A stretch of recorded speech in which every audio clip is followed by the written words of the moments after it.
Berikutnya saudara, lagi TKI disiksa di Myanmar. Dua TKI yang diduga merupakan warga Jember, Jawa Timur meminta tolong kepada Presiden Jokowi agar dipulangkan ke tanah air. Mereka mengaku dianiaya saat bekerja di sebuah perusahaan di Myanmar. Mbak, perkenalkan nama saya Zulfa Rablani. Saya dari Jember.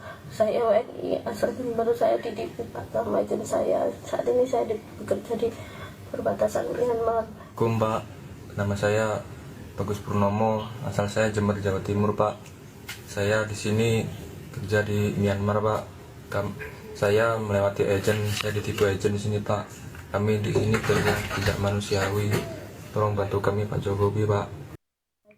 Dengan suara terbata-bata, dua TKI ini meminta tolong melalui media sosial. Mereka berharap Presiden Jokowi membantu memulangkan para TKI ke tanah air. Keduanya mengaku dianiaya saat bekerja di Myanmar. Bahkan mereka menyebut sudah ditipu agen tenaga kerja yang menjanjikan gaji tinggi di Thailand. Namun nyatanya mereka dibawa ke Myanmar dan diperlakukan tak manusiawi. Kita secara horizontal ke kecamatan atau wilayah yang terdekat, kita menunjukkan anggota kita untuk penelusuran sampai ke rumah mereka.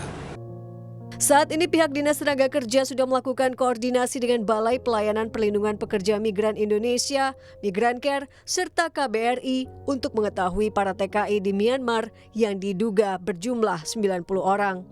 Hernawan Mustika, Kompas TV, Jember, Jawa Timur.